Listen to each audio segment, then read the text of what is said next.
मध्य प्रदेश का जो एक्ट पास हुआ था वो एज इट इज, तो मध्य प्रदेश पहला स्टेट था। जैसे ही आपका 73rd और 74th अमेंडमेंट शुरू हुआ, उसके बाद तुरंत ही उसी साल 1993 में ही मध्य प्रदेश ने उसको इनैक्ट कर दिया और एक्ट बना दिया, पंचायती राज एक्ट। आ जाओ आ जाओ आ जाओ।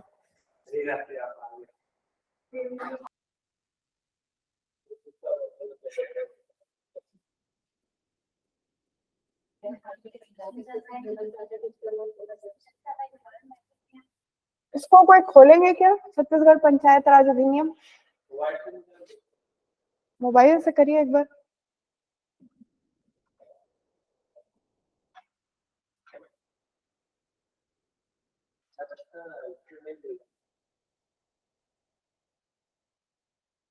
छत्तीसगढ़ पंचायती राज अधिनियम 1993।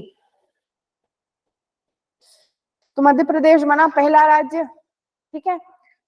1 नवंबर 2000 हम क्या हुए, मध्य प्रदेश से टूटे, अलग हुए, छत्तीसगढ़ राज्य बना। अगले साल 2001 को हमने क्या किया, जो मध्य प्रदेश वाला एक्ट था उसमें जहां जहां एमपी लिखा था वहां वहां हमने एमपी की जगह रिप्लेस कर दिया सीजी और उस एक्ट को पारित कर दिया, ठीक है। इसीलिए साल भी सेम ही है, छत्तीसगढ़ पंचायत राज अधिनियम 1993, छत्तीसगढ़ पंचायती राज एक्ट 1993, ठीक है। क्लियर? हमें ये पूरा एक्ट याद करना है। हाँ? नहीं, लक्ष्मीकांत में नहीं दिया, इसके लिए बेयर एक्ट वाली किताब आती है।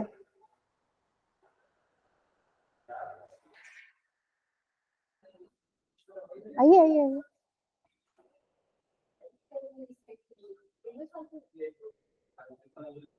इंग्लिश वाला मिल जाएगा ना, बेयर एक्ट में लिखिए ना, जैसे इंग्लिश वाला था ना यहाँ पे।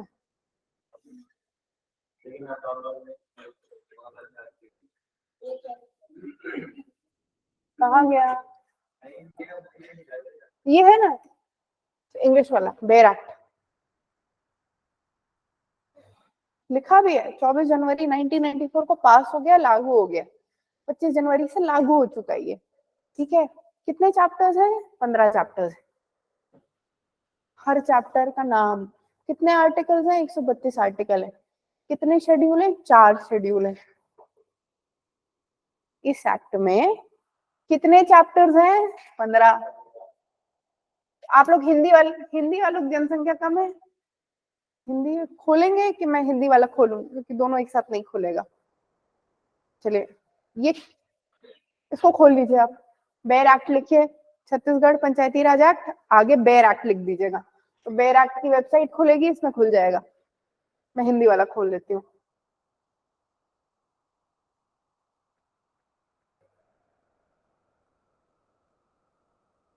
छत्तीसगढ़ पंचायती राज अधिनियम 1994, 31 अक्टूबर 2000 तक जो भी चेंजेस एमपी में हुए हैं, जो भी चेंजेस इस मध्य प्रदेश के पंचायती राज एक्ट में हुए हैं, वो सारे बदलाव छत्तीसगढ़ के एक्ट में एज इट इज ले लिए गए हैं। उसके बाद जिस दिन से छत्तीसगढ़ बन गया है, उस दिन से मध्य प्रदेश में होने वाले कोई भी बदलाव छत्तीसगढ़ को इफेक्ट नहीं करते। छत्तीसगढ़ पंचायती राज एक्ट 1993 है, हमने उसको एज इट इज कॉपी कर लिया, जहां जहां पे नाम मध्य प्रदेश था उसको बदल के छत्तीसगढ़ कर दिया। हाँ किसके? वो 1984 में हुआ था, 1993 है पंचायती राज एक्ट। ये कब हुआ?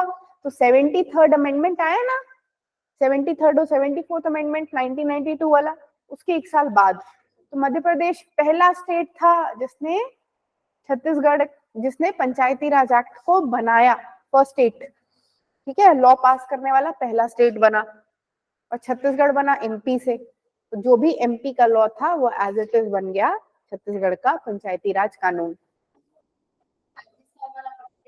नागौर वो तो बिना संशोधन के पहले हुआ था ना, वो तो 1960 में हुआ था, ये संशोधन के बाद बनने वाला पहला है। क्या 73rd अमेंडमेंट और 74th अमेंडमेंट। 73rd से पंचायत आया, पार्ट 9 भी शेड्यूल, पार्ट 9 शेड्यूल 11। 74th से आया पार्ट 9A शेड्यूल 12। 97 से क्या आया, 97th अमेंडमेंट 2011 कोऑपरेटिव सोसाइटीज, है ना। पार्ट 9B ऐड हुआ, सहयोगी समितियां, सहकारी समितियां, सहकारी समितियां। कितने चैप्टर्स हैं इसमें, इसको पूरे एक्ट को 15 चैप्टर्स हैं। कितने आर्टिकल्स हैं, 132। ये एक्ट 1993 में पास हुआ है। जा रहे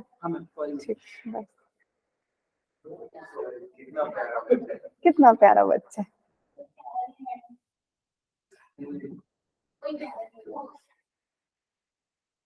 1993 में पास हुआ। लागू कब से हुआ, लागू हुआ जनवरी 1994 से। ठीक है, तो पास होने में और लागू होने में अंतर है। ठीक है, अब कितने चैप्टर्स हैं, 15। कितने आर्टिकल्स हैं, 132।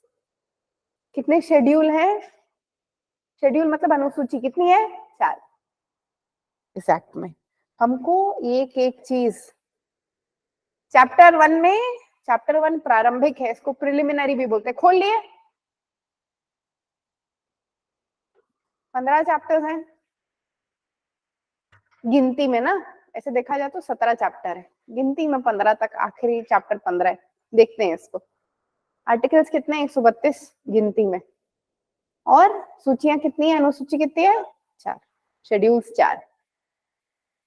अब पहला है प्रिलिमिनरी, खोल लिया आर्टिकल, एक्ट खोल लिया, खोलो। पहला है प्रिलिमिनरी, उसमें हर चीज का बताया है, क्या कि कौन कौन से वर्ड्स, कौन कौन सी परिभाषाएं हैं, डेफिनेशंस कौन कौन से, खंड हो गया, सहकारी सोसाइटी हो गया, जिला हो गया, निर्वाचन कार्यवाहियां हो गया, कारखाना हो गया, हर चीज का, ग्राम पंचायत, ग्राम सभा, जनपद पंचायत। तो प्रिलिमिनरी में सब डेफिनेशन लिखा है, ये हमारे काम का नहीं है। हमारा काम शुरू होता है चैप्टर 2 से। ठीक है, ग्राम सभा, बेयर एक्ट लिखिएगा। हाँ जी, ग्राम सभा क्या होती है, ग्राम सभा। तो पहले हमको ये समझना है कि ग्राम क्या होता है। ग्राम सभा समझने से पहले हम ये जानने की जरूरत है कि ग्राम होता क्या है। ग्राम, ग्राम और गांव में अंतर है ना। तो हम जो गांव समझते हैं, उस गांव में एक या एक से अधिक ग्राम हो सकते हैं। जो गांव होते हैं, जैसे एक हमारा गांव है, उस गांव में एक या एक से अधिक ग्राम हो सकते हैं। बहुत सारे गांव का समूह मिलके एक ग्राम बना सकते हैं। तो ग्राम एक रूलिंग बॉडी है, कह सकते हो। ग्राम एक अथॉरिटेटिव बॉडी है, जिसको कौन नोटिफाई करता है, ग्राम को डिक्लेयर कौन करता है कि ये एक ग्राम है,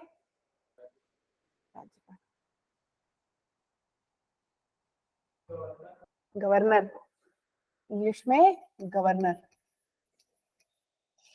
पब्लिक नोटिस, लोक अधिसूचना, गवर्नर एक्ट पढ़िए। पब्लिक सूचना से बताते हैं क्या, किसी ग्राम या ग्रामों के समूह के को इसी अधिनियम के प्रयोजन के लिए ग्राम के रूप में, तो एक विलेज या ग्रुप ऑफ विलेजेस को कंबाइन करके ग्राम बनता है। तो ग्राम क्या होता है, पार्ट ऑफ विलेज, विलेज मतलब गांव, या तो उसका पार्ट होगा, या तो होल होगा पूरा गांव, या तो ग्रुप होगा। इन सब को राज्यपाल जो है, गवर्नर जो है, वो ग्राम डिक्लेयर कर सकते हैं।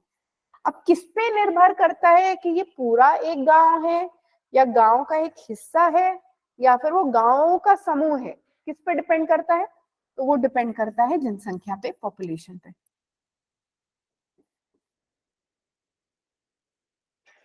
क्लियर।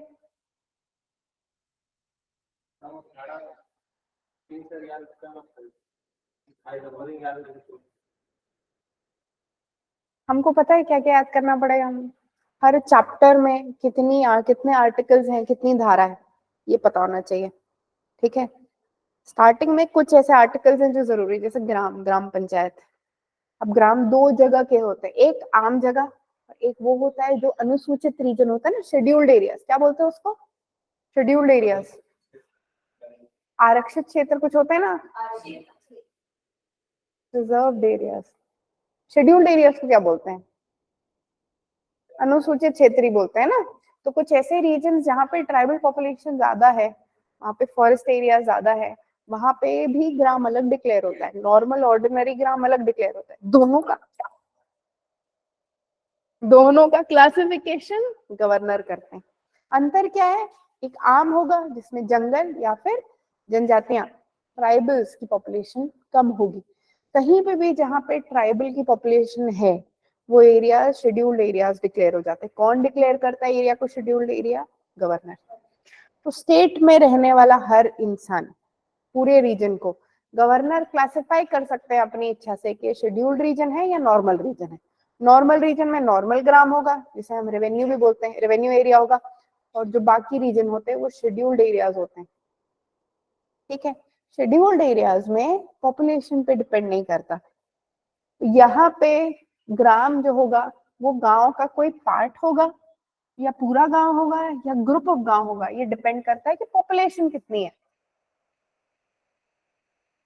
ठीक है, गांव को या फिर ग्राम को डिक्लेयर कौन करता है, राज्यपाल। ठीक है,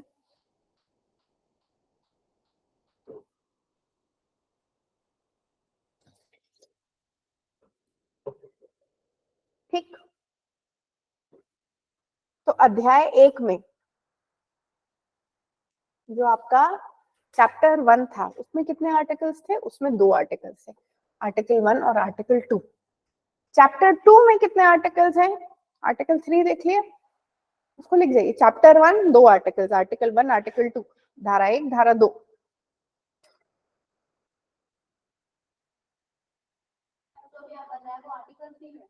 हाँ, चैप्टर 2 जिसका टॉपिक है ग्राम सभा, ग्राम सभा में आर्टिकल 3 से लेकर शुरू होकर आर्टिकल 7 तक है, article 3 to article 7। Chapter 2 topic gram sabha, chapter 1 topic preliminary बोलते हैं इसको, हिंदी में क्या बोलते हैं, प्रारंभिक, धारा 1 और धारा 2। चैप्टर 2 ग्राम सभा, आर्टिकल्स 3 से लेके 7 तक, सारे आर्टिकल्स पता होने चाहिए क्या है। आर्टिकल पूछता है एसीएफ वगैरह का फॉर्म आना है क्या अभी, कोई दे सकता है एसीएफ, कंजर्वेटर ऑफ फॉरेस्ट वाला, एसीएफ का फॉर्म आ रहा है क्या, कंटेंडर हो एसीएफ के लिए, साइंस बैकग्राउंड से कौन कौन है, एसीएफ का तो दे सकते हो ना आप लोग, असिस्टेंट कंजर फॉरेस्ट वाला तो दे सकते हो ना। हम ये सब पूछता है, मान के चलो ऑन एन एवरेज पंचायत से मिनिमम 5 क्वेश्चन तो आते ही, प्री की बात कर रहे हैं। ठीक है, किससे आते, इसी से आते, ये एक्ट है जो हमें पूरा पढ़ना होता है। ठीक, ये तो सिर्फ ग्रामीण है, अभी नगर एडमिनिस्ट्रेशन, नगर निकाय जिसको बोलते हैं ना, शहरी एडमिनिस्ट्रेशन, वो तो अलग देखना है। चलो आगे, दूसरा क्या बोलता है, आर्टिकल नंबर 4 क्या बोलता है, list of voters of villages, ग्राम की मतदाता की सूची। मतदाता की सूची ग्राम में होती है ना, गांव की नहीं होती है। हर ग्राम की एक सूची होगी, हो सकता है कि एक गांव में 3 ग्राम है तो 3 अलग अलग लिस्ट होगी, 3 गांव मिला के 1 ग्राम है तो तीनों गांव की एक वोटर्स लिस्ट होगी। समझ रहे हैं, नहीं समझ रहे,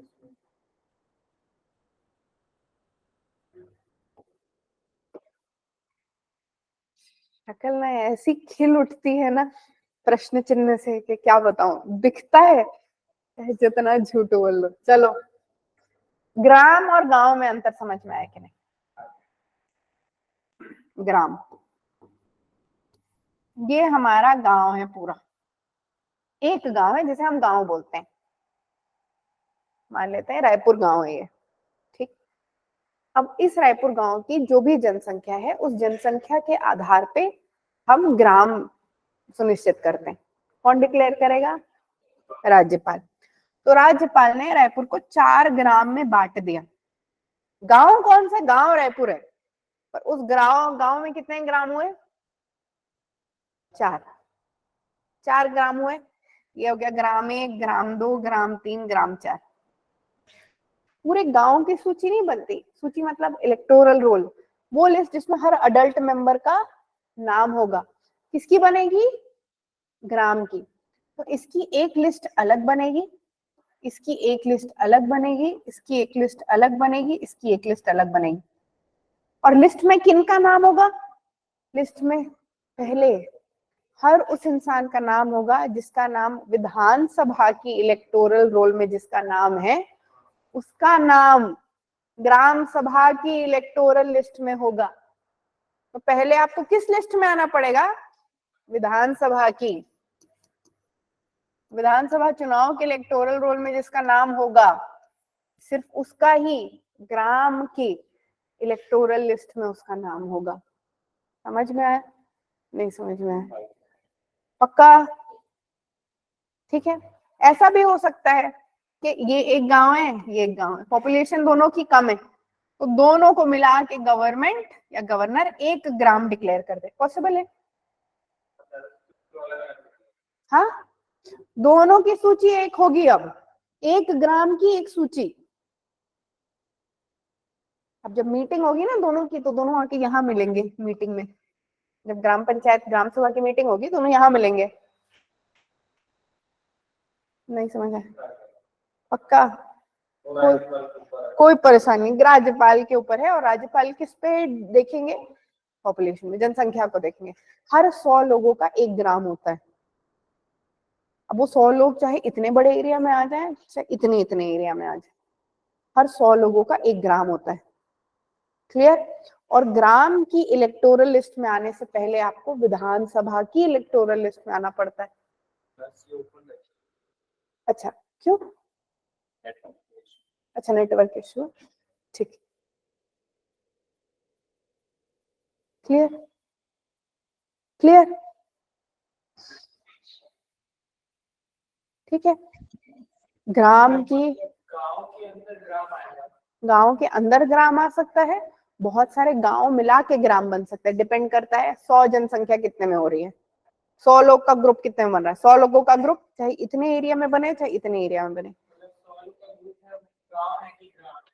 100 लोगों का ग्रुप एक ग्राम बनाता है। ठीक है।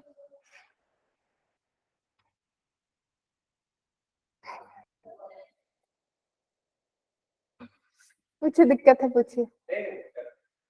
पक्का? ग्राम किसके ऊपर निर्भर करता है? राज्यपाल के ऊपर। राज्यपाल के ऊपर निर्भर करता है। ठीक है। और ग्राम में जो इलेक्टोरल लिस्ट होती है, इलेक्टोरल लिस्ट मतलब मतदाताओं की जो सूची होती है, उसको प्रिपेयर कौन करेगा? अब ये हमने देखा कि हम जब वोट करने गए, हमारी सूची प्रिपेयर की इलेक्शन कमीशन ऑफ इंडिया ने। जो भी ग्राम पंचायत से रिलेटेड होता है, तो राज्य निर्वाचन आयोग होता है ना, स्टेट इलेक्शन कमीशन, तो लिस्ट कौन प्रिपेयर कर रहा है? स्टेट इलेक्शन कमीशन, राज्य निर्वाचन आयोग। क्या बोलता है? प्रत्येक ग्राम के लिए, हर ग्राम के लिए। तो यहाँ पे 2 गांव मिला के एक ग्राम बना, तो इन दोनों गांव की एक सूची बनेगी। यहाँ पे पूरा गांव से 4 ग्राम बने, तो यहाँ पे कितनी सूची बनेगी? 4। हर ग्राम की एक सूची बनती है, एक इलेक्टोरल रोल होगा। कौन प्रिपेयर करेगा? State election commission. ठीक है, तैयार की जाएगी। कौन तैयार करेगा? State election commission. अब इलेक्टोरल रोल में नाम लिखने के लिए कुछ एलिजिबिलिटी होनी चाहिए आपका, कुछ आपका क्या बोलते हैं,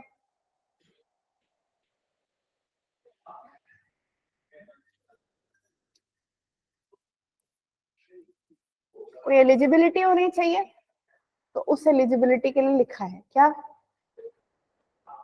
निर्वाचक नामावली में रजिस्ट्रीकृत किए जाने के लिए अर्हित है या जिसका नाम उसके प्रविष्ट है ग्राम का मामूली तौर पे निवासी है। पहला, रेसिडेंट होना चाहिए और मतदाता सूची में रजिस्ट्रीकृत किए जाने का हकदार होगा। मतलब अगर वो किसी भी एरिया का रेसिडेंट है, जिस ग्राम में वो रह रहा है, वो टेम्पररी भी हो सकता है, परमानेंट भी हो सकता है। परमानेंट होना कंपलसरी नहीं है, अगर वो कुछ समय के लिए नौकरी के लिए अगर उस ग्राम में रह रहा है तो भी अगर चुनाव हो रहा है तो उस ग्राम की इलेक्टोरल लिस्ट में उसका नाम हो सकता है। कंडीशन क्या है? उसका नाम ऑलरेडी राज्य विधानसभा चुनाव के इलेक्टोरल लिस्ट में होना चाहिए। ठीक है, छत्तीसगढ़ का निवासी होना चाहिए। उस पर्टिकुलर ग्राम का परमानेंट निवासी होना जरूरी नहीं है, लेकिन छत्तीसगढ़ का निवासी होना उसको जरूरी है। समझ रहे हैं? तो छत्तीसगढ़ का निवासी ही तो छत्तीसगढ़ के चुनाव में वोट कर सकता है, विधानसभा में, है ना? छत्तीसगढ़ का निवासी ही तो छत्तीसगढ़ के, इसका डोमिसाइल है, वही तो वोट कर पाएगा।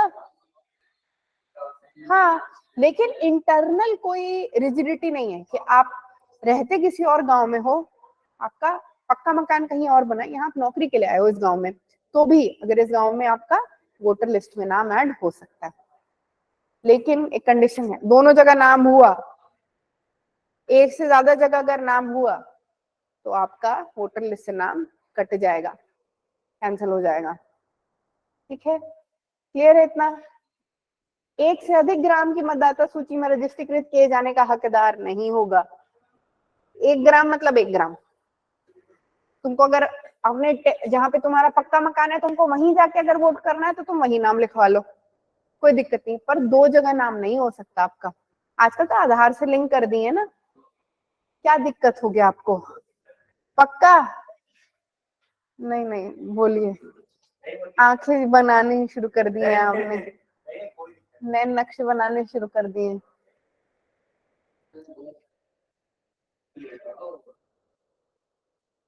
और अगर किसी का नाम किसी दूसरी जगह में, दूसरे तहसील में, दूसरे ग्राम में मेंशन है तो वो किसी दूसरी जगह अपना नाम रजिस्टर नहीं करवा सकता। समझ गए? मतलब एक ही इंसान का नाम दो जगह नहीं हो सकता, सिर्फ एक जगह होगा। तुम तो जगह चुन लो अपनी, प्रोवाइडेड तुम्हारा छत्तीसगढ़ के अगर इलेक्टोरल रोल में नाम है विधानसभा के इलेक्शन में, तो आप कोई भी एक ग्राम चुन सकते हो अपनी पसंद का वोटिंग करने के लिए। ठीक है? अब मैम ये जो स्टेट इलेक्शन कमीशन है, हाँ, ये सिर्फ ग्राम में करता है इलेक्शन के लिए, मतलब सिर्फ ग्राम में कंडक्ट करता है? ये पंचायत का करवाएगा, म्युनिसिपैलिटी का करवाएगा, बस। पंचायत का पूरा ओके मैम, इलेक्शन करवाएगा, म्युनिसिपैलिटी का पूरा इलेक्शन करवाएगा। Okay ma'am. ठीक है, ओके, हो गया। आर्टिकल 5 देख लिए। आर्टिकल 6, ग्राम सभा का सम्मेलन।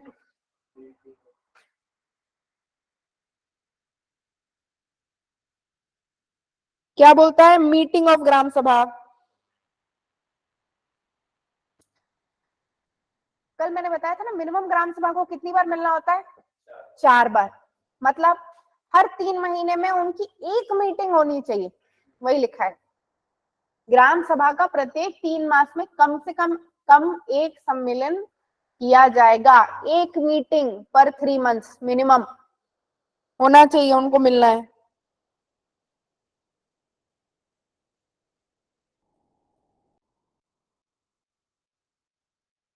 हर ग्राम पंचायत की एक मीटिंग होती है ना, तो हर ग्राम की एक ग्राम सभा, हर ग्राम सभा का एक ग्राम पंचायत। तो मीटिंग किसकी होगी? ग्राम सभा और ग्राम पंचायत की। उसके बाद मिनिमम, अच्छा कोरम पता है ना आपको? मिनिमम लोगों की संख्या है जिनसे आपकी सुनवाई शुरू हो जाती है, चाहे लोकसभा हो चाहे राज्यसभा हो। वैसे ही ग्राम सभा की मिनिमम मीटिंग भी 10% ही होती है, 1/10 ही होती है। मिनिमम कोरम बोलते हैं इसको। कितने नंबर मेंबर्स चाहिए? 1/10। इसका भी कोरम 1/10 है। ग्राम सभा मतलब अगर 10 लोग भी आ गए ना, मीटिंग शुरू हो जाएगी। 10 से कम नहीं होना चाहिए, 10 से ज्यादा चलेंगे, 10 भी चलेंगे। 1 दशमांश सदस्यों के अन्य सदस्यों से 1/3, टोटल स्ट्रेंथ का जो भी है उसका 1/10 होना चाहिए। और उसमें से भी 1/3 कौन होनी चाहिए? महिलाएं।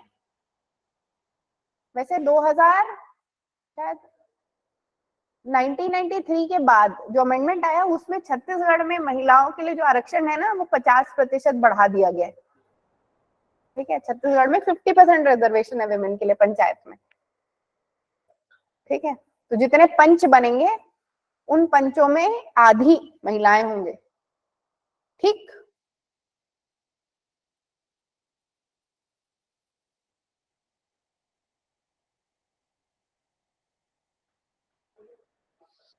किसकी जिम्मेदारी होती है मीटिंग स्टार्ट करवाना? सरपंच की। सरपंच कौन होता है? प्रधान भी बोलते हैं इनको, जो उस पंचायत को हेड करते हैं, जो उस पंचायत के चेयरमैन होते हैं, कह सकते हो, वो होते हैं सरपंच या प्रधान।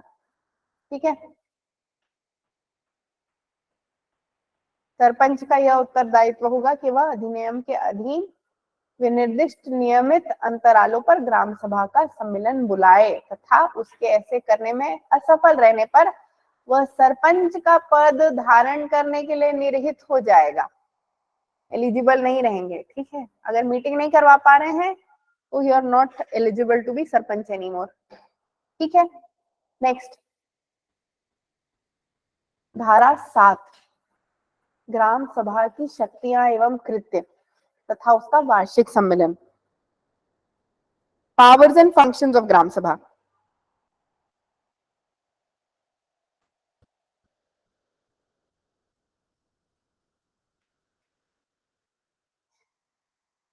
तो सरकारी जो स्कीम्स होती है ना स्टेट गवर्नमेंट की, सेंट्रल गवर्नमेंट की, जनरली स्टेट गवर्नमेंट की, क्योंकि विलेज पंचायत किसका इशू है, सब्जेक्ट है, राज्य सूची में है। तो स्टेट गवर्नमेंट की जितनी स्कीम्स होती हैं, हमारे गांव के लिए कौन कौन सी स्कीम काम की है, उसके कौन कौन बेनिफिशियरी हैं, ये पहचानना ग्राम सभा का काम होता है। ग्राम सभा बताएगी कि मान लेते हैं कोई जो फिजिकली हैंडीकैप्ड होते हैं, फिजिकल पर्सन विद डिसेबिलिटी होते हैं, मान लेते हैं उनके लिए कोई स्कीम आई है, आइडेंटिफाई कौन करेगा बेनिफिशियरी? कि संजू को पैर में तकलीफ है, पोलियो है, उसको व्हील चेयर चाहिए, मान लेते हैं गवर्नमेंट ग्राम सभा करेगी। तो बेनिफिशियरी को आइडेंटिफाई करना किसका काम है? ग्राम सभा का। स्कीम कौन सी काम आई उस गांव में ये बताना किसका काम है? ग्राम सभा का। इसीलिए ग्राम सभा डिसाइड करती है कि कौन सा एग्जाम्पल हुआ, ये डायरेक्ट डेमोक्रेसी का एग्जाम्पल हुआ। ग्राम सभा मिलजुल के निर्णय लेती है, समझे? गांव में वो निर्णय को कन्वे करना किसका काम है? पंचायत का, लेकिन निर्णय लेने का काम किसका है? ग्राम सभा का। ठीक, नेक्स्ट देखिए, जितने भी प्लान वगैरह बनते हैं साल के, एनुअल प्लान हो गया और बाकी चीजें, वो कौन उसको पास करता है? ग्राम सभा। बजट कौन बनाता है ग्राम पंचायत का? ग्राम पंचायत का जो बजट आता है उसे मान लीजिए कोई बदलाव करने, कोई सुधार करने, कौन करेगा? ग्राम सभा। ऑडिट कौन करता है? ऑडिट करना मतलब चेक करना, जो आया और खर्चा कितना हुआ, कौन करता है? ग्राम सभा। बेनिफिशियरीज को आइडेंटिफाई करता है, ये तो देख लिए। और क्या करता है? वेलफेयर प्रोग्राम्स में लोगों को इकट्ठा करता है, गांव के मेंटेनेंस का काम, ठीक है, लोगों को जागरूक करने का काम, ये सारा काम किसका है? ग्राम सभा का। और ग्राम पंचायत को सलाह देने का काम किसका है? ग्राम सभा का। इन शॉर्ट, ग्राम सभा सेंटर पे है विलेज एडमिनिस्ट्रेशन पे। ग्राम सभा सब कुछ देखती है। पढ़िए एक बार ऐसा मैम को। ग्राम सभा को फंडिंग कहाँ से मिलती है? स्टेट या तो राज्य देता है, उसके लिए स्टेट फाइनेंस कमीशन है, हमने देखा राज्य वित्त आयोग होता है, या वो देता है, या तो ग्राम पंचायत, स्टेट गवर्नमेंट ग्राम पंचायत को अधिकार दे सकता है टैक्स लेने का, फाइन कलेक्ट करने का, फीस कलेक्ट करने का। जैसे मान लीजिए एक इरिगेशन कोई तालाब बना, उसे हर खेत में पानी जा रहा है सिंचाई के लिए, उसकी फीस ले लेंगे कि आपको 1 साल का 100 रुपए देना है। ये भी ग्राम पंचायत के लिए पैसे का सोर्स बनेगा, सोर्स ऑफ मनी बनेगा। ठीक है, ओके मैम। हाँ होता है ना कंसोलिडेटेड फंड ऑफ स्टेट। तो जो 3 फंड्स होते हैं सेंटर के पास, वो सेम 3 फंड स्टेट के पास भी होते हैं।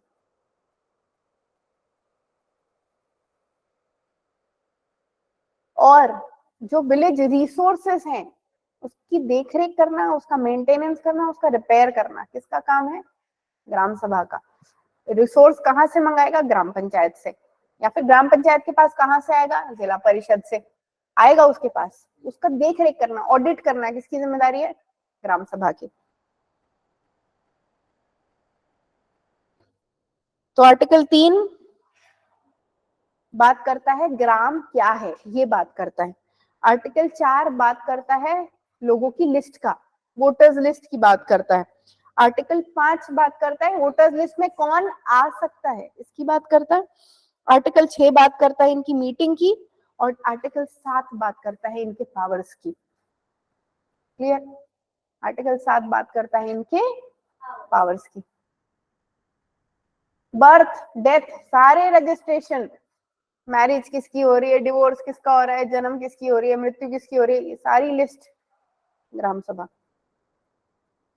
ठीक है? तो बर्थ सर्टिफिकेट, डेथ सर्टिफिकेट और दुनिया भर की स्कीमें कौन लाता है इनको?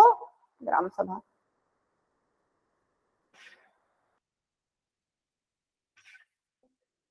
चैप्टर 3 पंचायत, अध्याय 3 पंचायतों की स्थापना। ये शुरू होता है आर्टिकल 8 से।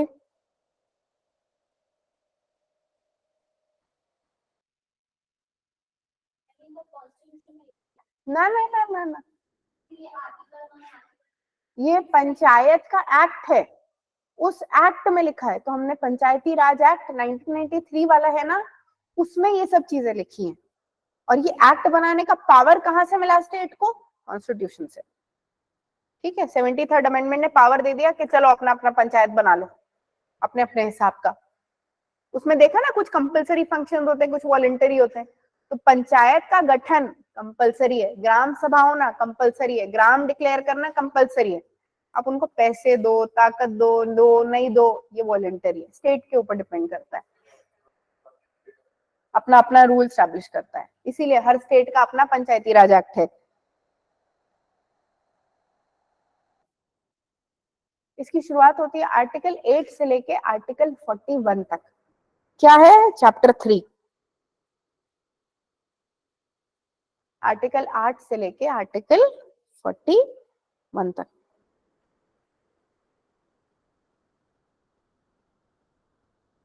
आर्टिकल 8 क्या बोलता है? तो पंचायत हमारा 3 हिस्सों में बना है।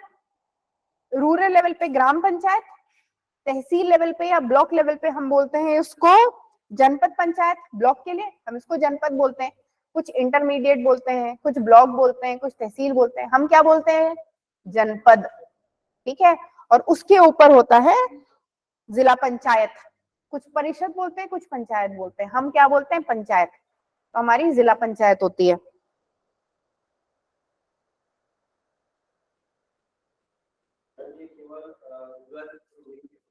सिर्फ अभी गांव का ही हो रहा है, नगर निकाय अलग है यहाँ। हाँ, कल देखे थे ना, एरिया कितना बड़ा है उसके हिसाब से नगर पंचायत होती है। फिर ऊपर जाते हैं तो म्युनिसिपल कॉर्पोरेशन होता है। बीच में क्या होता है? नगर काउंसिल। नगर पंचायत जो छोटा होता है वो पंचायत काउंसिल होती है, क्या परिषद बोलते हैं, क्या बोलते हैं उसको, कल देखे है ना इसको। म्युनिसिपल काउंसिल होती है, फिर नगर पंचायत होती है, और बहुत बड़ा एरिया होता है तो उसके लिए म्युनिसिपल कॉर्पोरेशन होता है। डिपेंड करता है किस पे? पॉपुलेशन पे, कितने बड़े एरिया को एडमिनिस्टर कर रहा है। फिर देखा ना, कैंटोनमेंट बोर्ड का अलग होता है, टाउनशिप का अलग होता है ना। पोर्ट एरिया का पोर्ट ट्रस्ट होता है। हर अलग अलग एरिया का अलग होता है। कोई स्पेशल फंक्शन परफॉर्म करना है तो स्पेशल पर्पस बॉडी अलग बनती है म्युनिसिपैलिटी की। वो शहरी एडमिनिस्ट्रेशन है, ये रूरल एडमिनिस्ट्रेशन है। तो ग्राम लेवल पे ग्राम पंचायत, एक ग्राम का एक ग्राम पंचायत। ठीक है? अब जैसे हमने देखा ना, हमने ब्लॉक, पहले हमने डिविजन्स देखे, छत्तीसगढ़ के 5 संभाग। हर डिवीजन में कुछ नंबर ऑफ डिस्ट्रिक्ट्स हैं, जिले हैं। हर जिले के अंदर कुछ ब्लॉक्स हैं या तहसील है। हर तहसील के अंदर कुछ गांव हैं। देखा है ना ये? तो एक ग्राम का एक गांव, एक ग्राम पंचायत। उस तहसील के अंदर या उस ब्लॉक के अंदर जितने भी गांव आ रहे हैं सबका मिला के जनपद पंचायत।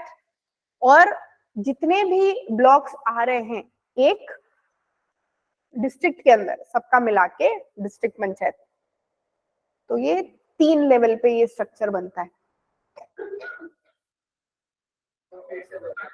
फिर से बताऊं, जैसे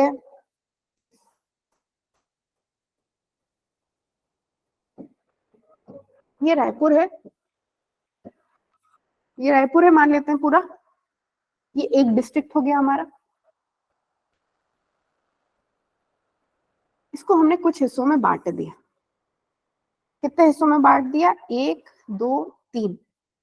तो ये 3 क्या हो गए? ब्लॉक हो गए। 3 क्या हो गए हमारे पास? ब्लॉक हो गए। तो एक डिस्ट्रिक्ट 3 ब्लॉक से बना है। हर ब्लॉक में मान लेते हैं 4 ग्राम है, इसमें ज्यादा ले लेते हैं, इसमें 3 ले लेते हैं। तो ब्लॉक 3 में कितने ग्राम है? 3 ग्राम है। इसमें कितने ग्राम है? 4 ग्राम है। और इसमें कितने ग्राम है? सॉरी, इसमें 5 है।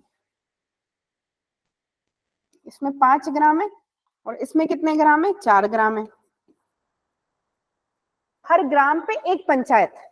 तो ग्राम पंचायत कितनी होंगी पूरे डिस्ट्रिक्ट में? 9 9 3 12। तो ग्राम पंचायत कितनी हुई? 12 ग्राम पंचायत।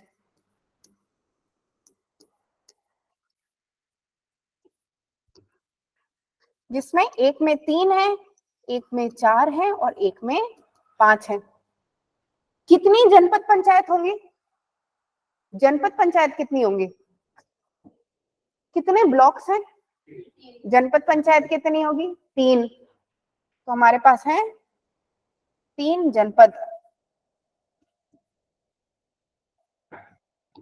3 जनपद पंचायत, जिसमें से एक जनपद पंचायत के अंदर 3 ग्राम पंचायत होंगी, एक जनपद पंचायत के अंदर 4 होंगी और एक के अंदर 5 होंगी। जिला पंचायत कितनी होगी? एक। इसीलिए ना इसको ऐसे दिखाते हैं। एक डिस्ट्रिक्ट की जिला पंचायत, 3 जनपद पंचायत, 12 ग्राम पंचायत। ये एग्जाम्पल नोट कर लीजिए, ये एग्जाम्पल नोट कर लीजिए।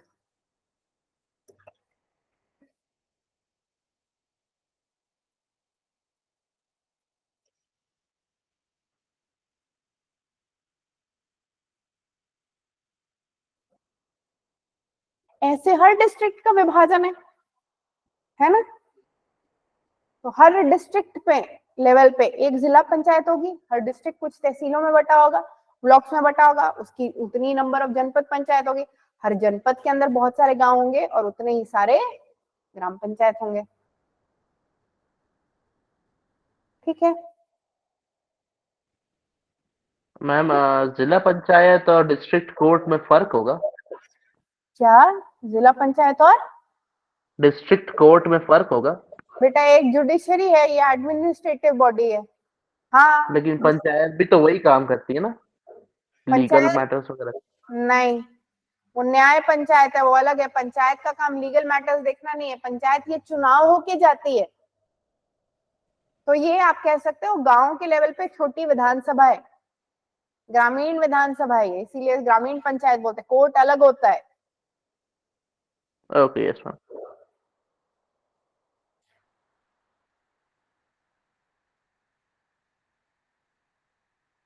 चले आगे चले, इतना समझ गया। ग्राम के लिए ग्राम पंचायत, खंड के लिए खंड, ब्लॉक के लिए जनपद पंचायत, है ना? 3 ब्लॉक्स हो गए जनपद पंचायत। मिटा रही हूँ ना इसको। और आपके जिला के लिए जिला पंचायत। पंचायत की अवधि कितनी होगी? 5 साल। अवधि खत्म होने के 6 महीने पहले इलेक्शन, अवधि खत्म होने के 6 महीने पहले से इलेक्शन का प्रोसीजर शुरू कर दोगे और ड्यूरेशन खत्म होने तक नई बॉडी इलेक्ट होके आ जानी चाहिए। ठीक है, क्लियर? तो खुद ही डिसॉल्व हो गया ना।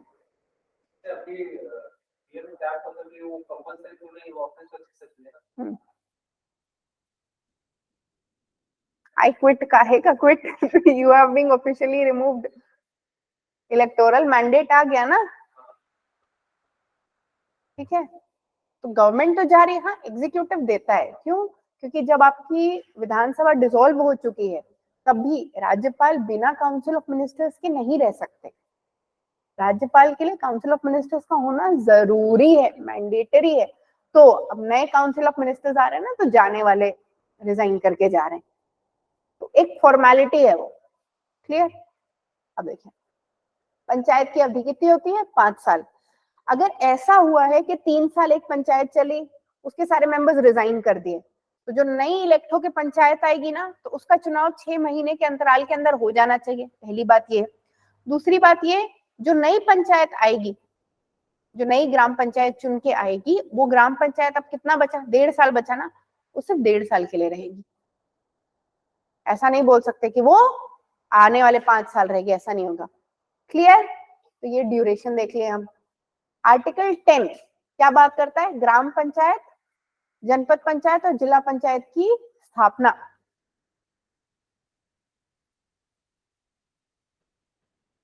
There shall be gram panchayat for each gram, the governor may by notification divide district into blocks, वही बात हो रही है ना। राज्यपाल अधिसूचना द्वारा किसी जिले को खंडों में विभाजित कर सकेगा।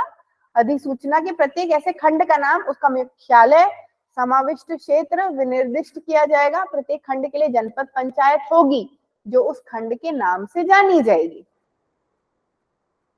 क्लियर। डिस्ट्रिक्ट को तोड़ेंगे ब्लॉक में, और प्रत्येक जिले का एक जिला पंचायत होगा।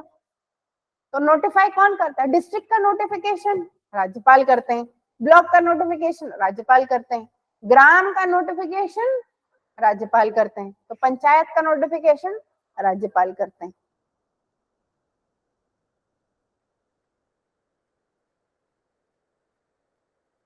अब इनकॉर्पोरेशन ऑफ पंचायत, आर्टिकल 11, पंचायतों का निगमन।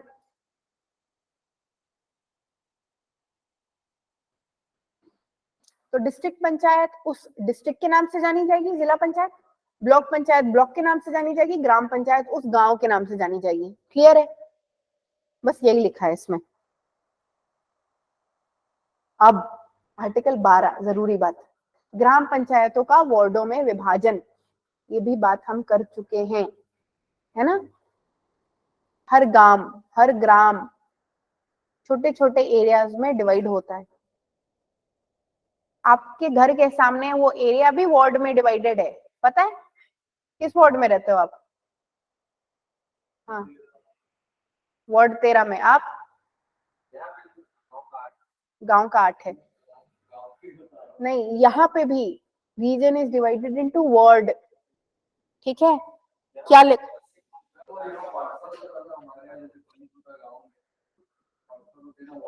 हाँ यहाँ पार्षद, ठीक है। ग्राम पंचायतों का वार्ड में विभाजन, प्रत्येक ग्राम पंचायत क्षेत्र को 10 से अन्यून वार्डों में जैसा कलेक्टर अवधारित करें। अब यहाँ राज्यपाल नहीं है तो कंफ्यूजन क्या होगा, ग्राम का नोटिफिकेशन कौन देता है, राज्यपाल, लेकिन ग्राम के अंदर के जो डिविजन होते हैं उसको नोटिफाई कौन करता है, कब करोगे, आप करोगे फ्यूचर में, ठीक। तो ये काम अपना है, ठीक है, तो ये काम याद रहेगा, जो काम अपना नहीं है वो भी याद रहेगा कि ये काम अपना नहीं। क्या लिखा है, every gram panchayat, each gram panchayat area shall be divided into not less than 10 wards, कम से कम 10 पार्ट में तो बांटो उसको, ठीक है, मिनिमम 10 से ज्यादा, नॉट लेस देन 10 लिखा है ना, मतलब 10 या 10 से ज्यादा भागों में आप गांव को बांटोगे, और हर वार्ड को कहोगे, हर एरिया को कहोगे वार्ड। और बांटने का काम किसका है, बांटने का काम किसका है, कलेक्टर साहब का। चलो आगे, और हर वार्ड से एक मेंबर इलेक्ट होके चुना जाएगा, ठीक।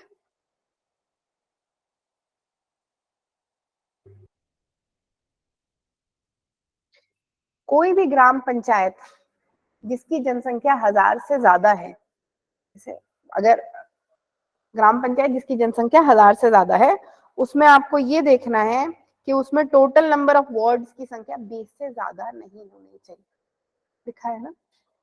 जिस वार्डों की कुल संख्या 20 से अधिक ना हो। कहाँ पे होगा? जिसकी जनसंख्या 1000 से अधिक होगी, वो ग्राम पंचायत क्षेत्र जिसकी पॉपुलेशन 1000 से ज्यादा है, उसमें आपको ये इंश्योर करना है कि 20 से ज्यादा वार्ड ना हो जाए।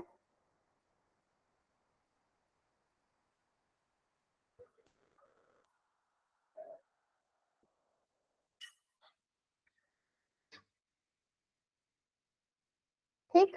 अब ग्राम पंचायत का गठन। ग्राम पंचायत में जो एरिया हर वार्ड से जो चुना जाएगा वो कहलाएगा पंच, और उनका जो लीडर होगा वो कहलाएगा sarpanch. Every gram panchayat shall consist of elected panch and a sarpanch. प्रत्येक ग्राम पंचायत निर्वाचित पंचों तथा सरपंच से मिलकर बनेगा। प्रधान,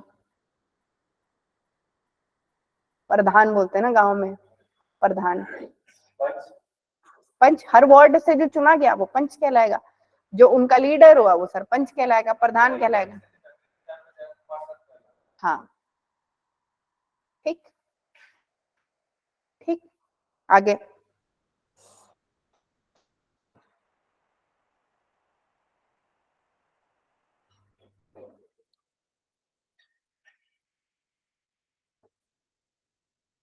अगर किसी गांव में लिखा है ना, अगर किसी गांव में पंच या सरपंच का इलेक्शन नहीं हो पाता है, मतलब रिजल्ट क्लियर नहीं है, उस केस में 6 महीने के अंतराल में फिर से नए इलेक्शन होंगे। ठीक है, पंच के लिए या सरपंच के लिए। मतलब आप अगर इलेक्शन प्रोसीजर देखोगे ना, एक चीज कॉमन है, 6 ऑर्डिनेंस। जैसे जैसे नया इलेक्शन असेंबली के डिसॉल्व होने के 6 महीने के अंतराल में, 5 साल का टर्म खत्म होने के 6 महीने के अंतराल में नया इलेक्शन शुरू हो जाना चाहिए, रिजल्ट आ जाना चाहिए। अगर पंचायत भंग होती है तो 6 महीने के अंतराल में हो जाना चाहिए। अगर पंच या सरपंच का चुनाव नहीं हो पाता है तो 6 महीने में हो जाना चाहिए। लेकिन 6 महीने को इससे कंफ्यूज नहीं करेंगे, जैसे पार्लियामेंट के 2 सेशंस के बीच में 6 महीने से ज्यादा गैप नहीं होना चाहिए। लेकिन ऑर्डिनेंस इंट्रोड्यूस करते हो अगर, तो उसको कितने दिनों में पार्लियामेंट में इंट्रोड्यूस करना जरूरी होता है? ऑर्डिनेंस पास हो गया है ना, विद इन मंथ है, उसमें भी 6 है, पर 6 कुछ और है, क्या है? With in 6 weeks. तो पार्लियामेंट की पहली मीटिंग के 6 हफ्तों के अंदर अंदर, इसमें कंफ्यूजन नहीं होना है ना, 6 हफ्तों के अंदर अंदर उसको आपको पार्लियामेंट में इंट्रोड्यूस करना रहता है। ठीक ठीक। मैं बता रही हूँ, 6 जो महीने हैं ना, ये हमें पूरे संविधान में बार बार इलेक्शन में रिपीट होता दिखेगा, है ना। इसमें भी 6 वीक वाला, जैसे ऑर्डिनेंस होता है ना आर्टिकल 123 के अंदर, अध्यादेश प्रेसिडेंट पास करते हैं ना, जब पार्लियामेंट सदन में, जब हाउस सदन में नहीं, सेशन में नहीं है, उस टाइम पे जरूरी काम आया तो प्रेसिडेंट लॉ बना देते हैं, उस लॉ को अध्यादेश बोलते हैं। फिर लेजिस्लेचर, जब पार्लियामेंट बैठेगा, मान लेते हैं 1 हफ्ते बाद बैठा, उसके बैठने के 6 हफ्तों के अंदर अंदर जो भी ऑर्डिनेंस पास हुआ है उसे पार्लियामेंट के दोनों हाउसेस से पारित होना जरूरी है, अदरवाइज वो डिसॉल्व हो जाए, खुद ब खुद घुल जाएगा, खत्म हो जाएगा। ठीक।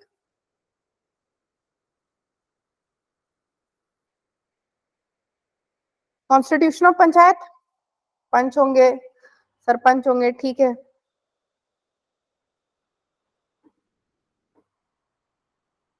सीट्स किस किस के लिए रिजर्व्ड होती है? 50% सीटें तो केवल महिलाओं के लिए आरक्षित हैं। उस आरक्षण में भी महिलाओं में फर्दर डिवीजन होगा, कुछ सीट्स ओपन कैटेगरी की होंगी, कुछ सीट्स शेड्यूल कास्ट के लिए होंगी, कुछ सीट्स शेड्यूल ट्राइब्स के लिए होंगी, विद इन विमेन, डिपेंड करता है पॉपुलेशन कितनी उनकी। उसके अलावा जो बाकी बची हुई सीट्स हैं उसमें भी अनुसूचित जाति और अनुसूचित जनजातियों के लिए भी सीट्स रिजर्व्ड होंगी, आरक्षित होंगी ग्राम पंचायत के अंदर।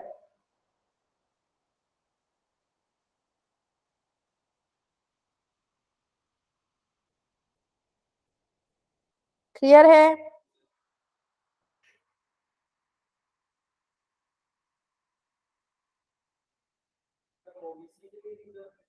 हाँ, ओबीसी के लिए रिजर्व है।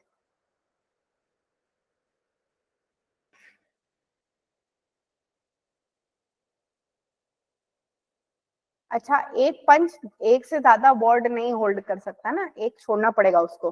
मान लो इलेक्शन के टाइम पे खड़े तो हो गए दो से, दोनों जीत गए, तो क्या करेंगे, एक को गिव अप करना पड़ता है, तो दूसरे में फिर से इलेक्शन होता है।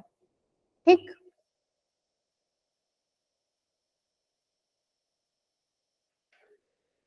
मत देने तथा अभ्यर्थी होने के लिए अर्हता। मत कौन दे सकता है, वोट कौन दे सकता है, जिसका नाम इलेक्टोरल लिस्ट में है वो वोट दे सकता है। एक ही इलेक्टोरल लिस्ट में होगा, दो एक से ज्यादा लिस्ट में है तो नाम भी जाएगा, वोट भी नहीं दे पाएगा। वोट ले कौन सकता है, वोट लेने वाले का नाम भी इलेक्टोरल लिस्ट में होना जरूरी है।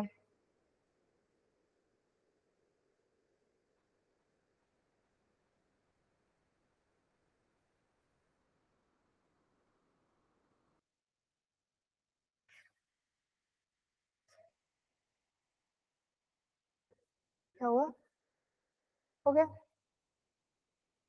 अब प्रधान होता है, एक उप प्रधान होता है, तो एक सरपंच होता है, एक उप सरपंच होता है। अगर वो ऐसा ग्राम है जहाँ पे जनसंख्या 50% से ज्यादा शेड्यूल कास्ट को बिलोंग कर रही है, तो सरपंच उसी जाति को बिलोंग करेंगे। शेड्यूल ट्राइब को बिलोंग कर रही है तो सरपंच की वो पोजीशन भी रिजर्व होगी, आरक्षित होगी। और अगर इससे कम है लेकिन ओबीसी पॉपुलेशन ज्यादा है तो सरपंच की पोजीशन उसके लिए रिजर्व रहेगी। तो सरपंच में भी आरक्षण है। ठीक है, लिखित है आरक्षण, देखिए ना।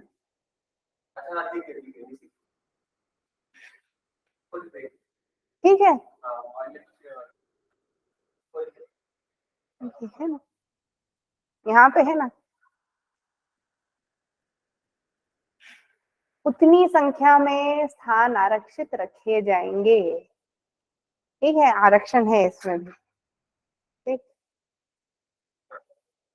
बहिर्गामी, बहिर्गामी मतलब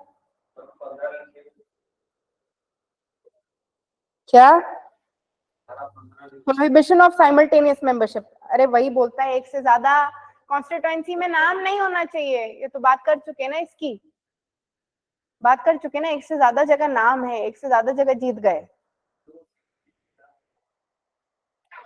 पता नहीं बेटा, 15, 16 तो हट गया। 16 तो नहीं, 15 है। एक साथ सदस्यता का प्रतिषेध, लिखने की क्या जरूरत है इसको।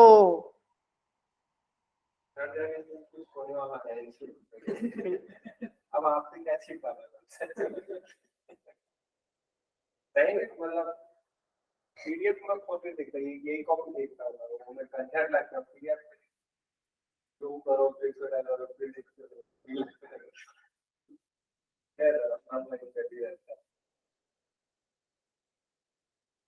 फिर इसको लिखने बैठेंगे ना।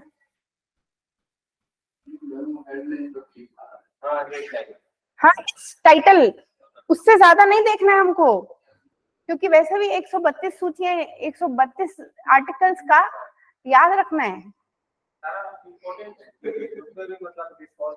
नहीं नहीं, उसमें जैसे ग्राम पंचायत चैप्टर 2 चैप्टर 3 इंपॉर्टेंट है। चैप्टर चैप्टर जो शेड्यूल्ड एरियाज में जो ग्राम पंचायत बनती है ना, शायद वो भाग 12 क है शायद, उसके अंडर जो आर्टिकल्स आते हैं ना वो हमारे लिए इम्पोर्टेंट है। ठीक है, वो इम्पोर्टेंट है। तो नॉर्मल ग्राम पंचायत, आपके अनुसूचित जो एरियाज होते हैं, शेड्यूल्ड एरियाज है, वहां की ग्राम पंचायत, ये इंपॉर्टेंट है। इलेक्शन इंपॉर्टेंट है। सरपंच और उप सरपंच का निर्वाचन, ठीक है, एक सरपंच होगा, एक उसका सेक्रेटरी होगा, सो उप सरपंच। उप सरपंच कौन था पंचायत में, हाँ मोटा था, उप सरपंच है। उप प्रधान बोल रहे हैं, प्रधान दोनों नहीं थे, उनकी बीवियां ही रही होंगी, एक की तो नहीं थी वैसे। चलो,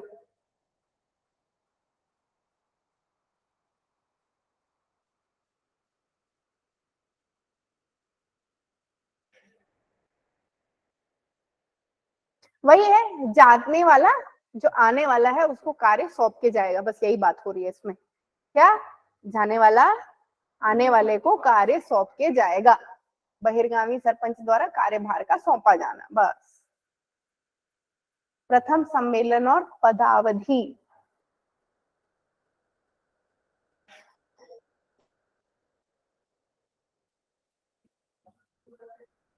फर्स्ट मीटिंग इलेक्शन होने के 30 दिन के अंदर अंदर हो जानी चाहिए।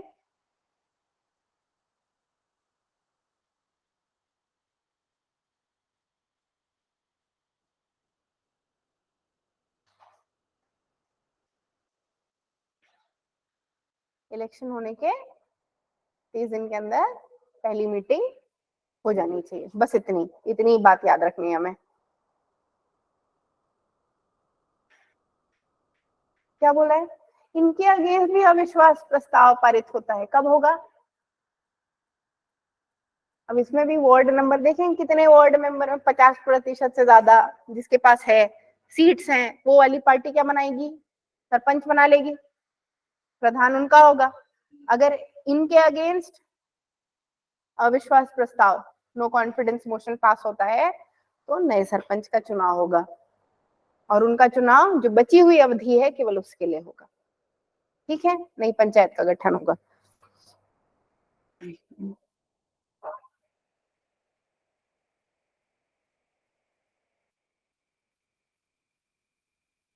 फर्स्ट मीटिंग कब तक होनी चाहिए? 30 दिन के अंदर, इलेक्शन रिजल्ट के डिस्प्ले होने के 30 दिन के अंदर अंदर पहली मीटिंग हो जानी चाहिए।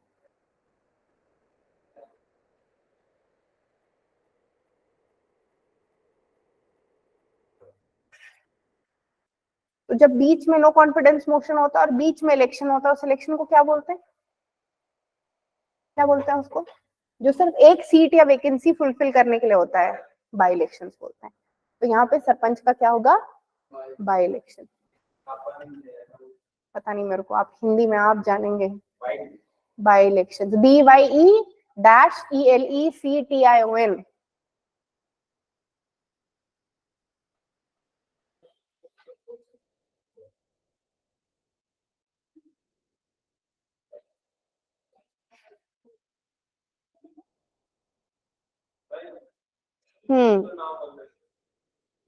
क्या हो सकता है? उपचुनाव होता होगा।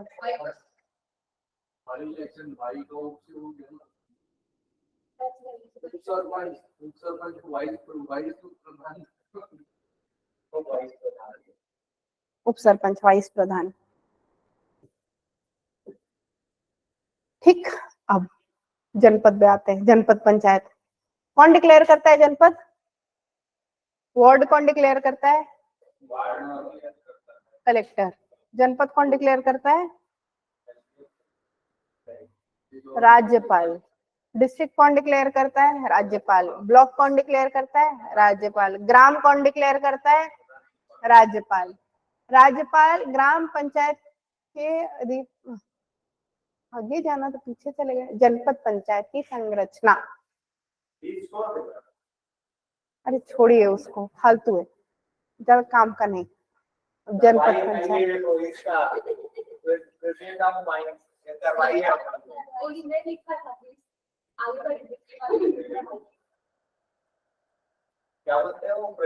अविश्वास प्रस्ताव बात तो किए हैं, नो कॉन्फिडेंस मोशन 21, बीच में एक आर्टिकल नहीं है ना 16, देखिएगा 16 हटा लीजिएगा, 16 नहीं है अविश्वास प्रस्ताव, ठीक है।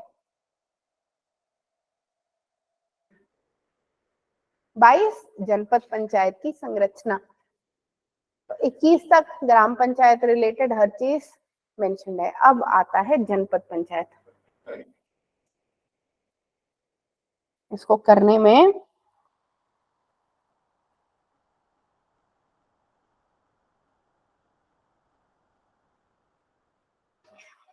हर जनपद एक कॉन्स्टिट्यूएंसी, एक से ज्यादा कॉन्स्टिट्यूएंसी हो सकती है। जैसे रायपुर, हमारे पास डिस्ट्रिक्ट तो 33 है, कॉन्स्टिट्यूएंसी कितनी है हमारे पास? विधानसभा चुनाव में कितने इलेक्ट होके गए हैं, तो कॉन्स्टिट्यूएंसी कितनी हुई? तो एक डिस्ट्रिक्ट को मान के चलते हैं कि लगभग 3 भागों में एक डिस्ट्रिक्ट बटा हुआ है,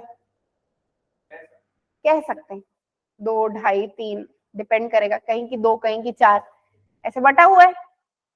तो हर कॉन्स्टिट्यूएंसी है, एक डिस्ट्रिक्ट के अंदर जितनी कॉन्स्टिट्यूएंसीज बनती है ना, उनसे जो भी लोग इलेक्ट होके गए हैं उस जनपद से, जो भी इंसान इलेक्ट होके चुन के, मान लेते जनपद और कॉन्स्टिट्यूएंसी का साइज सेम है, तो उस जनपद से या उस कॉन्स्टिट्यूएंसी जो भी इंसान चुन के विधानसभा बैठा है वो भी जनपद पंचायत का सदस्य होता है। पहला नहीं समझ। हमारे पास डिस्ट्रिक्ट कितने हैं? अरे डिस्ट्रिक्ट 33 है हमारे पास। हमारे पास कॉन्स्टिट्यूएंसी कितनी है? 90 लोग चुन के गए ना विधानसभा में। मान के चलते हमारे पास 30 डिस्ट्रिक्ट हैं, हर डिस्ट्रिक्ट को 3 हिस्सों में बांटे हैं, तो हमारे पास 90 कॉन्स्टिट्यूएंसी आई। तो डिस्ट्रिक्ट को 3 में बांटे, हर 3 क्या कहलाएंगे? ब्लॉक कहलाएंगे, खंड कहलाएंगे। हर खंड में एक जनपद पंचायत होती है। तो उस खंड से जो भी इंसान चुन के गया है कहाँ? विधानसभा में, वो जनपद पंचायत। तो जनपद पंचायत कितनी हो जाएगी? 3 जनपद होगी जनपद पंचायत। जिला पंचायत एक ही होगी, लेकिन जनपद तो 3 हो गए ना। उस जनपद पंचायत में से जो चुना गया है, विधानसभा में बैठा है, वो उस जनपद पंचायत का भी मेंबर होता है। समझ गए? हाँ, जनपद पंचायत का मेंबर होता है कौन? जो वहां का, उस कॉन्स्टिट्यूएंसी से जो चुना गया। मान लेते हैं एक जनपद में 2 कॉन्स्टिट्यूएंसी आती है, एक बीजेपी एक कांग्रेस के, दोनों चुने गए ना, दोनों आके जनपद पंचायत में बैठेंगे। जनपद एक कॉन्स्टिट्यूएंसी भी हो सकती है, 2 भी हो सकती है, 3 भी हो सकती है, 10 भी हो सकती है, डिपेंड करता है कॉन्स्टिट्यूएंसी का साइज कितना है। क्लियर? वही बात कर रहे थे।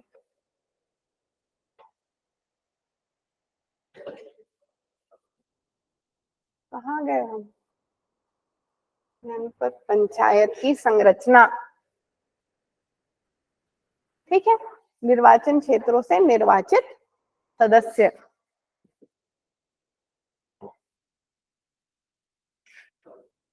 Members elected from the constituency.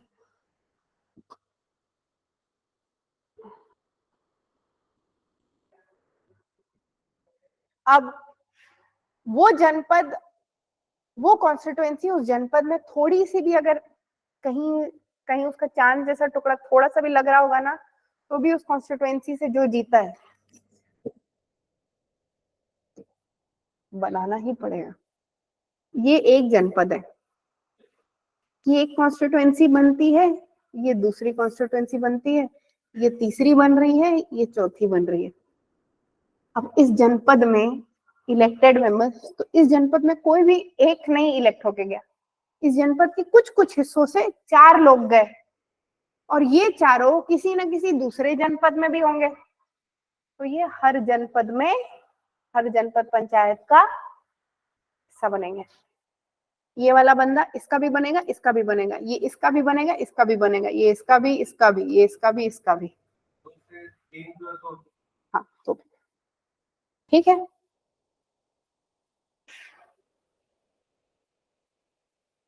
जो कॉन्स्टिट्यूएंसी से इलेक्ट होके गया है वो जनपद पंचायत में बैठेगा।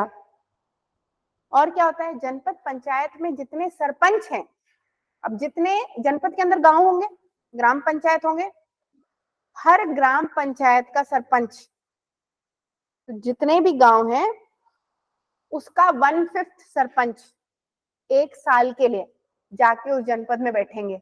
फिर अगले साल जो दूसरे, मान लेते 10 गांव हैं, मान लेते हैं एक जनपद के अंदर आपके पास ये एक जनपद है, इसमें आपके पास 10 गांव है। अब एक 1/5 ऑफ 10 कितना होता है? 2। तो एक तो जो विधानसभा में चुने गए वो बैठेंगे जनपद पंचायत में, और कौन बैठेंगे? ये 2 ग्राम के सरपंच 1 साल के लिए बैठेंगे, फिर ये 2 ग्राम के सरपंच दूसरे साल बैठेंगे, फिर ये 2 ग्राम के सरपंच तीसरे साल बैठेंगे। ऐसे रोटेशन होता है हर साल का, जाके जनपद पंचायत में बैठते हैं रोटेशन बेसिस पे। लिखा है ना उस, हाँ जनपद पंचायत के प्रादेशिक क्षेत्र के सरपंचों का एक पंचमांश चक्रानुक्रम के 1 वर्ष की कालावधि के लिए इंग्लिश में क्या लिखा है 1/5 of the sarpanch in the territorial area of the जनपद panchayat by rotation for a period of 1 year. ठीक है, क्लियर?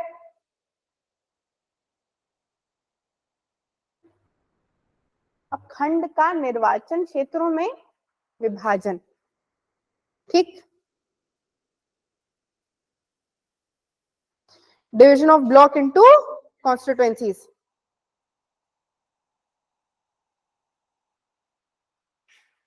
अब एक ब्लॉक को आपको ऐसे डिवाइड करना है जिससे हर एक उस खंड के भी छोटे हिस्से में 5000 जनसंख्या आए, उस हिसाब से डिवीजन होता है। तो हर ब्लॉक का डिवीजन कैसे होता है? खंड का निर्वाचन, खंड की जो कॉन्स्टिट्यूएंसी होती है वो ऐसे होती है जिसमें एक छोटे से हिस्से में उस खंड के एक ब्लॉक के एक छोटे पार्ट में कितनी जनसंख्या होनी चाहिए? 5000। ठीक है, देखिए पढ़िए अब इसको जोर से। 5000 हो और प्रत्येक निर्वाचन क्षेत्र एक सदस्यीय निर्वाचन क्षेत्र होगा। अब इसमें इलेक्शन भी होगा, तो डायरेक्टली इलेक्टेड मेंबर्स भी होंगे, अभी तो सारे इंडायरेक्ट, अब इसमें डायरेक्ट इलेक्शन भी तो होगा, है ना? तो जनपद पंचायत भी हिस्सों में बंटती है, तो जो ब्लॉक है उसे भी आपको कॉन्स्टिट्यूएंसी में उस इलेक्शन के लिए बांटना पड़ेगा। और आप कैसे बांटते हो कि एक पंचायत, एक जो एरिया है उसकी जनसंख्या 5000 से ज्यादा ना हो, पॉपुलेशन के बेसिस पे।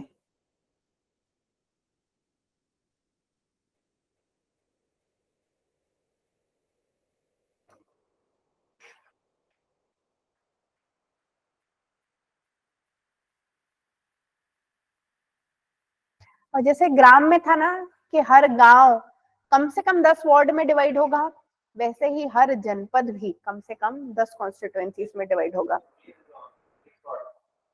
और जिसमें भी पॉपुलेशन 2000 से ज्यादा होती, 1000 से ज्यादा होगी, उसमें 20 से ज्यादा नहीं होगा, 20 वार्ड से ज्यादा नहीं हो सकता, लेकिन कम से कम 10 वार्ड होगा। इसमें भी जनपद में कम से कम 10 वार्ड, 10 कॉन्स्टिट्यूएंसी में उसको बांटा जाएगा। इसमें भी रिजर्वेशन है, शेड्यूल कास्ट के लिए, शेड्यूल ट्राइब्स के लिए रिजर्वेशन है।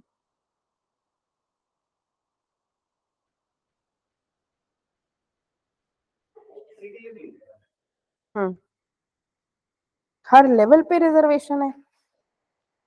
अब इन हर जनपद का प्रेसिडेंट या वाइस प्रेसिडेंट चुना जाता है। अब हो गया, इनमें रिजर्वेशन हो गया जनपद पंचायत का। तो जैसे ग्राम पंचायत लेवल पे सरपंच और उप सरपंच होते हैं, वैसे जनपद पंचायत में हमारे अध्यक्ष और उपाध्यक्ष होते हैं।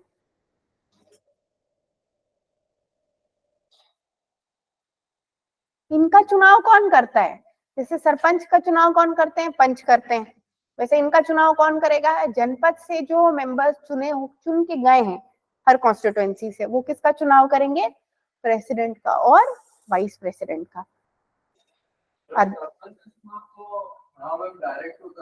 हाँ सॉरी, सरपंच का चुनाव डायरेक्ट होता है। जैसे हमारे प्रेसिडेंट और वाइस प्रेसिडेंट का चुनाव इनडायरेक्ट होता है ना, वैसे ही यहाँ पे भी, यहाँ पे जो इलेक्टेड मेंबर्स होते हैं वही चुनते हैं अपने प्रेसिडेंट को और वाइस प्रेसिडेंट को। किस लेवल पे? जनपद लेवल पे। अब इसमें भी रिजर्वेशन है। अगर उस जनपद की पॉपुलेशन किसी गिवन कैटेगरी के लिए है, तो प्रेसिडेंट और वाइस प्रेसिडेंट भी उसी कैटेगरी को बिलोंग करेंगे। इसमें भी आरक्षण है।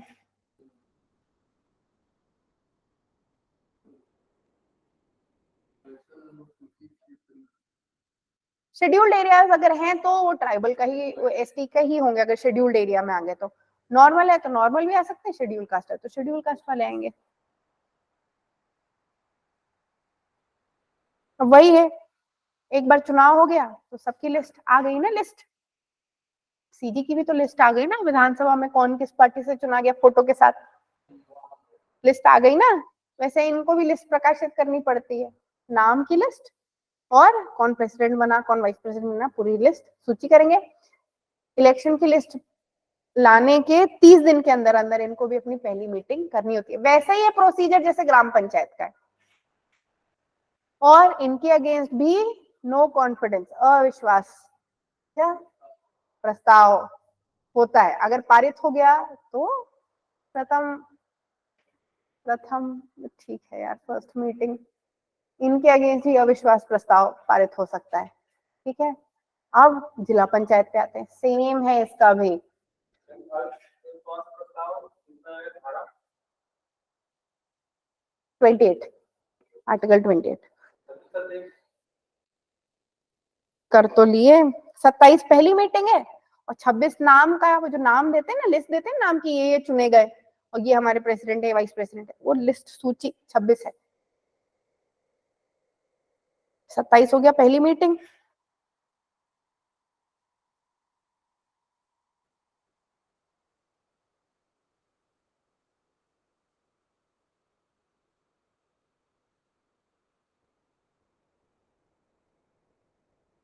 इसमें कौन कौन आते हैं जिला पंचायत में? उस जिला से जो भी इलेक्टेड मेंबर्स गए कॉन्स्टिट्यूएंट असेंबली में, वो सब ऑटोमेटिक मेंबर्स हैं। उस जिला से जो भी लोकसभा के कैंडिडेट होंगे जो इलेक्ट होके गए, वो मेंबर हैं। जो राज्यसभा में चुने गए वो मेंबर है। और जितने भी जनपद पंचायत के प्रेसिडेंट हैं वो मेंबर हैं।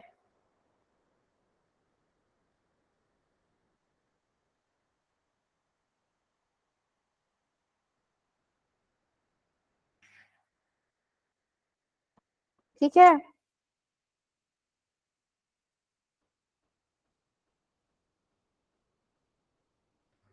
अब ये तो इनडायरेक्ट मेंबर्स हो गए।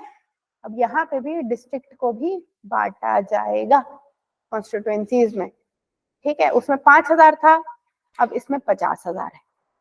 ऐसे बांटा जाएगा कॉन्स्टिट्यूएंसी में जिसमें कम से कम एक कॉन्स्टिट्यूएंसी में 50,000 लोग होंगे और हर कॉन्स्टिट्यूएंसी से एक मेंबर इलेक्ट होके जाएगा। और फिर सारे इलेक्टेड मेंबर्स अपना मिल के चुनेंगे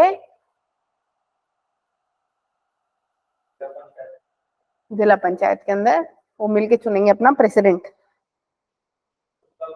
यहाँ पे भी रिजर्वेशन, उनका भी ये इलेक्शन के बाद नाम की सूची आएगी, लिस्ट आएगी। पब्लिकेशन ऑफ नेम्स 33 होता है, प्रेसिडेंट और वाइस प्रेसिडेंट का नाम भी। पहला मीटिंग होता है, 5 साल के लिए बैठते हैं, इसमें भी अविश्वास प्रस्ताव 35 तक सेम ही है। ठीक, इसमें भी सेम है। अध्यक्ष उपाध्यक्ष का निर्वाचन, सदस्य अध्यक्ष के नाम का प्रकाशन, इसमें भी गलतियों एरर करेक्शन, फर्स्ट मीटिंग, अविश्वास प्रस्ताव 35 तक, 36 से लेके 41 तक करेंगे आज चैप्टर 3, 41 तक आज करेंगे। ठीक है, इतना ही। 34 है आपका फर्स्ट मीटिंग। हाँ 30 डेज, सबका क्राइटेरिया सेम है, अलग अलग दिमाग नहीं लगाते, सबका क्राइटेरिया एक बार जो पढ़ लिया पढ़ लिया। 35 नो कॉन्फिडेंस मोशन हो गया इनका। अब आते हैं 36 पे, डिस्क्वालिफिकेशन। अगर आप पंचायत में चुने गए हैं, इलेक्शन से गए हैं, ठीक है, और आपने फॉलोइंग कोई भी काम कर लिया तो आप का ऑफिस खतरे में आ जाएगा। ठीक है, आपकी कुर्सी जा सकती है। वो काम क्या क्या है पहले देखिए। पहला काम बहुत बढ़िया है, स्वापक पदार्थों नारकोटिक्स के उपयोग या विक्रय से संबंधित किसी विधि अथवा राज्य के किसी भाग में प्रवृत्त तत्समान किसी विधि के अधीन किसी अपराध को सिद्ध दोष ठहराया गया है।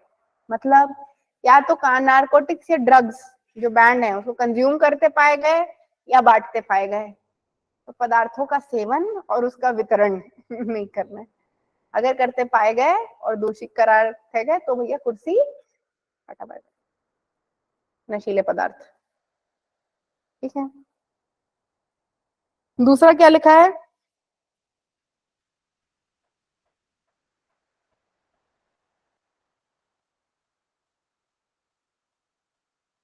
अगर 6 महीने से ज्यादा की जेल हो गई, tata bye bye.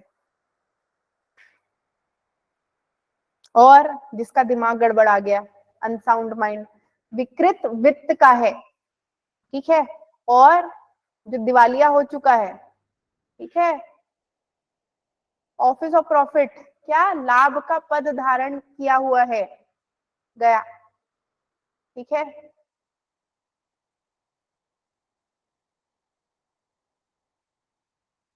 Office of profit हो गया।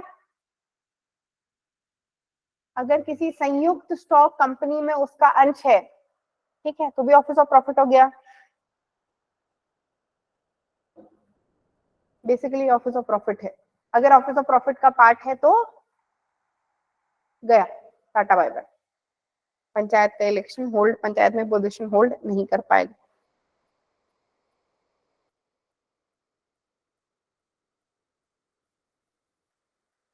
अच्छा, पंचायत का पार्ट है और पंचायत का केस नहीं लड़ पाएगा, ठीक है। लीगल प्रैक्टिशनर है, पंचायत ने उसको हायर किया है कि हमारा केस तुम लड़ोगे, लेकिन वो साथ में पंचायत का मेंबर, इलेक्टेड मेंबर नहीं हो सकता। क्लियर। 36 में क्या है, डिस्क्वालिफिकेशन।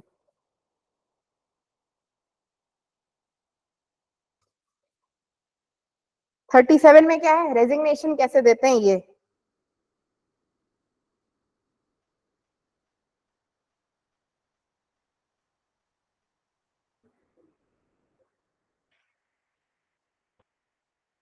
अगर ग्राम लेवल पे है, ग्राम पंचायत की बात करें तो अपना रेजिग्नेशन देगा सरपंच को।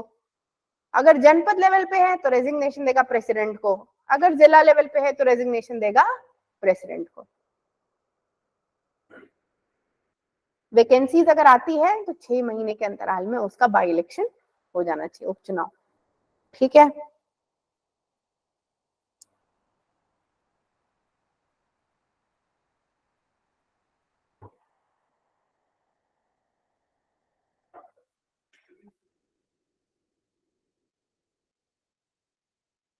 ठीक, वही है। आर्टिकल 40, 39 सस्पेंशन की बात करता है, आर्टिकल 40 रिमूवल की बात करता है।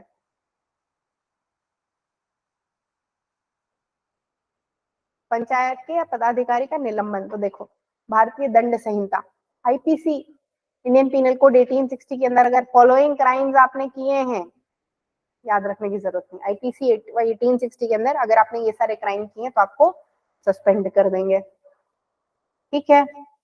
पंचायत के पदाधिकारियों का हटाया जाना,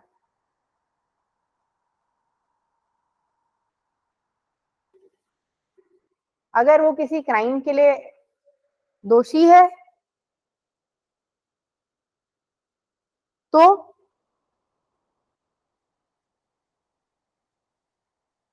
या फिर उसका ऑफिस में कंटिन्यू करना पब्लिक के लिए फेवरेबल नहीं है, तो उस केस में उस ऑफिस को रेजिग्नेशन, उसको हटा देते हैं, भगा देते हैं, बाय बाय, ठीक। रिमूवल। 41, एक से अधिक पद धारण करने का वर्जन, आप एक से ज्यादा पोजीशन होल्ड नहीं कर सकते।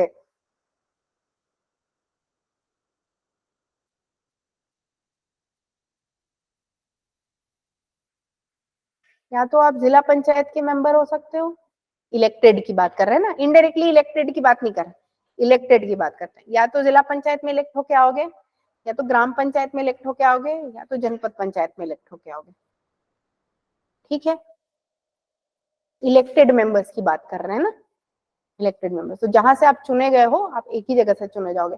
आप बोलोगे मैं इस ग्राम से भी आऊंगा, लेकिन इस जनपद से भी इलेक्शन लड़ूंगा, फिर इस डिस्ट्रिक्ट की इस कॉन्स्टिट्यूएंसी से भी इलेक्शन लड़ूंगा, तो वो वैलिड नहीं है। आर्टिकल 41। चैप्टर 4 तक आ जाते हैं, चलिए ये भी कर लेते हैं। क्या चुनाव करवाएगा कौन, स्टेट इलेक्शन कमीशन, सिंपल है। राज्य निर्वाचन आयोग क्या करवाएगा, इलेक्शन करवाएगा। तो इलेक्टोरल लिस्ट का में नाम लिखना, एलिजिबिलिटी देखना, वोटिंग के लिए कॉन्टेस्टेंट्स का नाम लेना, उनका नामांकन लेना, सारी जिम्मेदारी किसकी है, राज्य निर्वाचन आयोग की। रिजल्ट डिक्लेयर करना, वोट की काउंटिंग करना, सारी जिम्मेदारी राज्य निर्वाचन आयोग की है। और 42A क्या बोलता है, ये सब काम करने के लिए उसको जो स्टाफ हायर करना होता है उसकी भी जिम्मेदारी राज्य निर्वाचन आयोग की खुद की है। और नियम बनाने की भी ताकत किसमें है, नियम भी चाहे तो बना सकता है 43 तक, ठीक, चुनाव लड़वाने के लिए जितने नियम बनाने हैं खुद बनाएगा, जो स्टाफ चाहिए खुद हायर करेगा, हायर भी खुद करेगा, फायर भी खुद करेगा। ठीक है, दोनों ताकत किसके पास है? राज्य निर्वाचन आयोग के पास। अब अध्याय 5 कल से करेंगे। ठीक है, अध्याय 4 तक हो गया।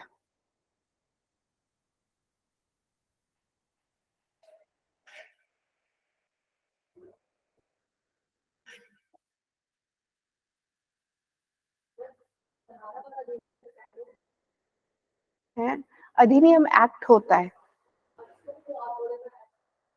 ये धारा, धारा में आर्टिकल्स होते हैं।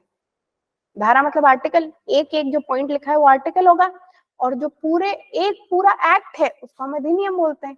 तो पंचायती राज अधिनियम है, उसमें धारा कितनी है? 1 से लेके 132 तक आर्टिकल्स हो गए।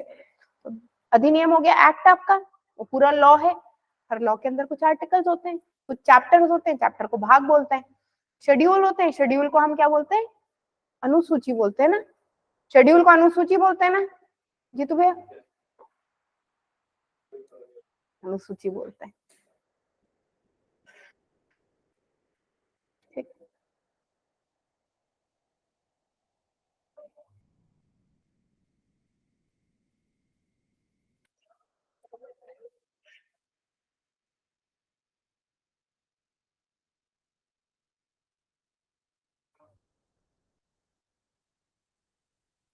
ठीक है, इसको याद करना।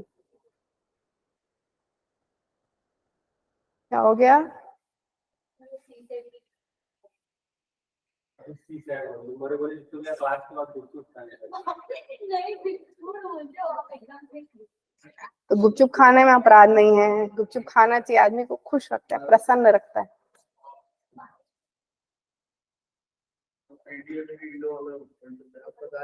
रीड अलाउड, हाँ। ये तो आईफोन है आपका।